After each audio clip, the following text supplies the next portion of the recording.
for their safety under the auspices of the Israel Defense Forces.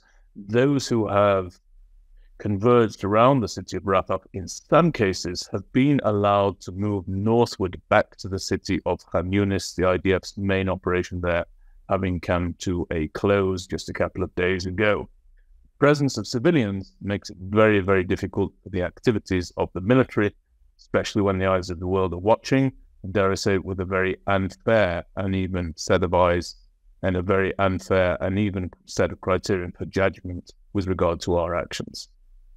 We do not have a date for any Rafah operation, at least one that's been communicated to us by the Israelis. On the contrary, what we have is an ongoing conversation with Israel about any Rafah operation. The President's been very clear about our concerns, our deep concerns, about Israel's ability to move civilians out of harm's way, to care for them once they're out of harm's way, and to have any kind of major military operation that doesn't do real harm to civilians. In the event of a Rafah offensive taking place at the hands of the Israel Defense Forces, the IDF would preserve civilian life in precisely the way that it has successfully done so thus far, despite the rhetoric throughout the international media to the contrary, which suggests that the opposite is happening.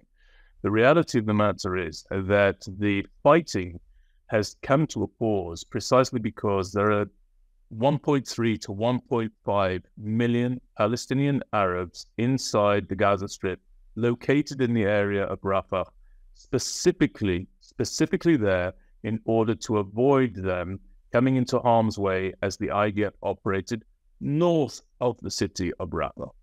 So that speaks to the IDF's commitment to preserve civilian life, to preserve the opportunity for those civilians to make their way to safe areas and safe zones, and even to steward the arrival of those civilians to those areas. So we've done that very, very successfully.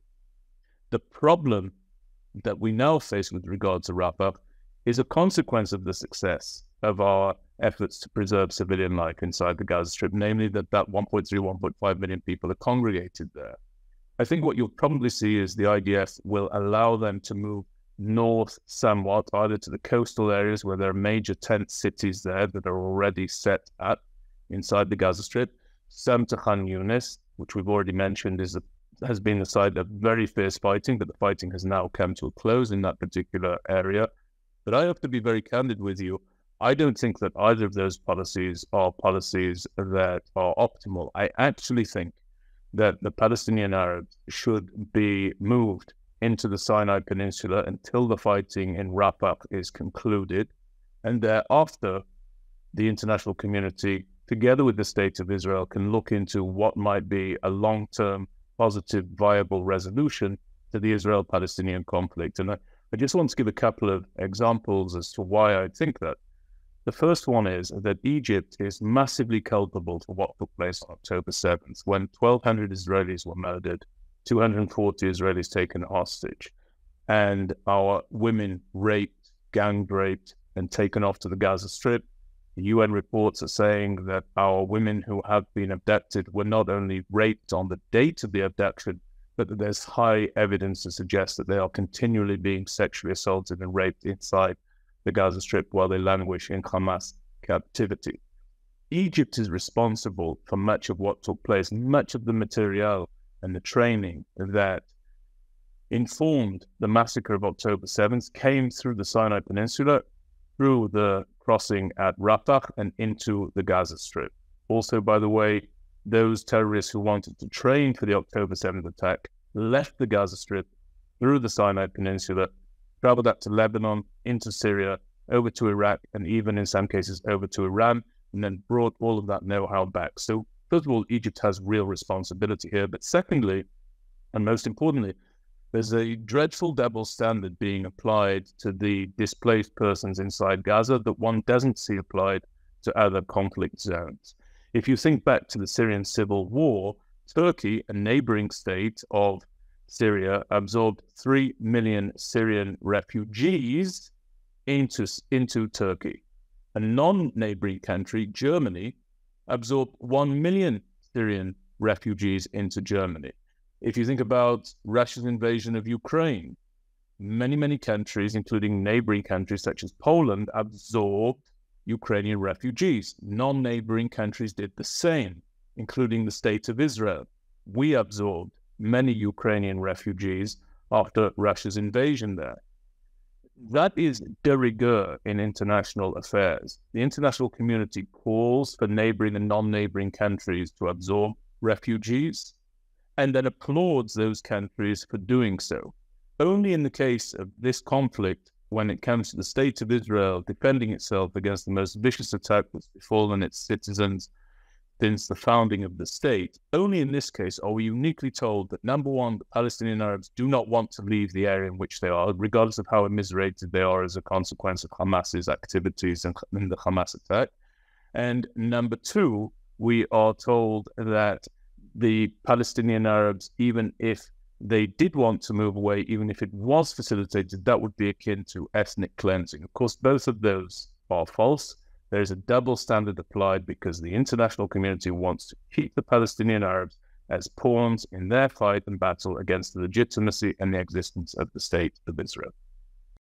The inflow of aid into the Gaza Strip is something that the Israeli government has deemed is a prerequisite for the continuation of our battle against Hamas inside the Gaza Strip.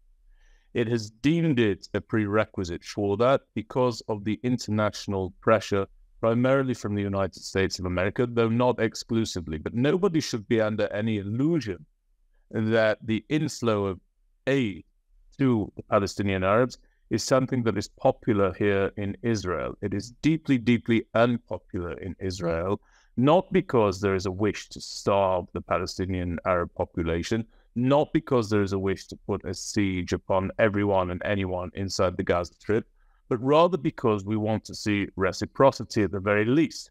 If Israel is required by international pressure to undertake a humanitarian gesture of supplying aid, food to the Gaza Strip, then Israel expects that that same international community will apply the same pressure and more to Hamas and to its patrons when it comes to the basic humanitarian gesture of releasing our hostages. I remind everybody there are 134 such hostages still inside Gaza. As I mentioned, we don't know how many of them are alive, how many of them are not, but there are very real dangers to their lives on a day-to-day basis. The other thing is that Hamas is expert at exploiting the provision of aid and welfare services inside the Gaza Strip. It's a very interesting hybrid terror organization. On the one hand, it's dedicated to terror and dedicated to genocide, as it states in its charter, which calls for the murder and destruction of all Jews and for the destruction of the state of Israel in its entirety. But on the other hand, it garners popularity among the Gazan civilians who massively support what Hamas did on October 7th, incidentally. It garners that popularity by deploying welfare activities, welfare services, and also in this case, by seizing the aid that's coming into the Gaza Strip and then selling it, exploiting the population, and ransoming that aid to the highest bidders inside the Gaza Strip.